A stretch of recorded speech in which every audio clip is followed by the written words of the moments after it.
Hello বন্ধুরা, কেমন আছো? আশা করি ভালো আছো। আমিও খুব ভালো আছি। তো আবারও চলে আসলাম তোমাদের সামনে নতুন একটা রেসিপি নিয়ে। আশা করি তোমাদের ভালো লাগবে। মাছের ডিম দিয়ে একটা দুর্দান্ত রেসিপি, চলো শুরু করা যাক। এখানে আমরা পেঁয়াজ, রসুন আর মরিচ কুচুনো রেখেছি, এখানে পেস্ট করেছি। আমরা সবজিগুলোর মধ্যে নুন হলুদ মাখিয়ে রেখেছি। এটা আমাদের মাছের ডিমটা রাখা। এখানে আমরা তেলটাকে গরম হতে দিয়ে দিয়েছি।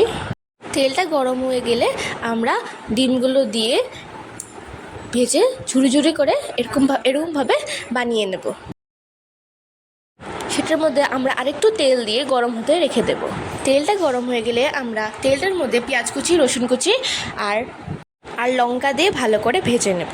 ভাজা হয়ে গেলে আমরা সব সবজিগুলো দিয়ে পেস্টটাও দিয়ে দেব।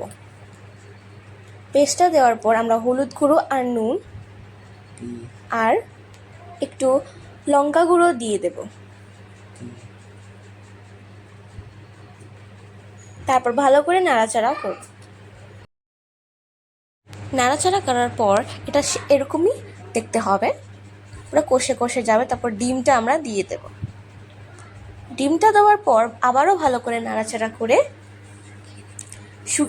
শুকিয়ে নিলেই রেডি আমাদের মাছের ডিম আর লতি দিয়ে একটি দুর্দান্ত রেসিপি।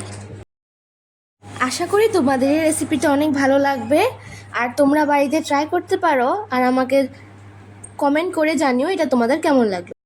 যদি আমার এই রেসিপিটা তোমাদের ভালো লেগে থাকে তাহলে অবশ্যই লাইক আর সাবস্ক্রাইব করতে একদমই ভুলবে না। Thank you.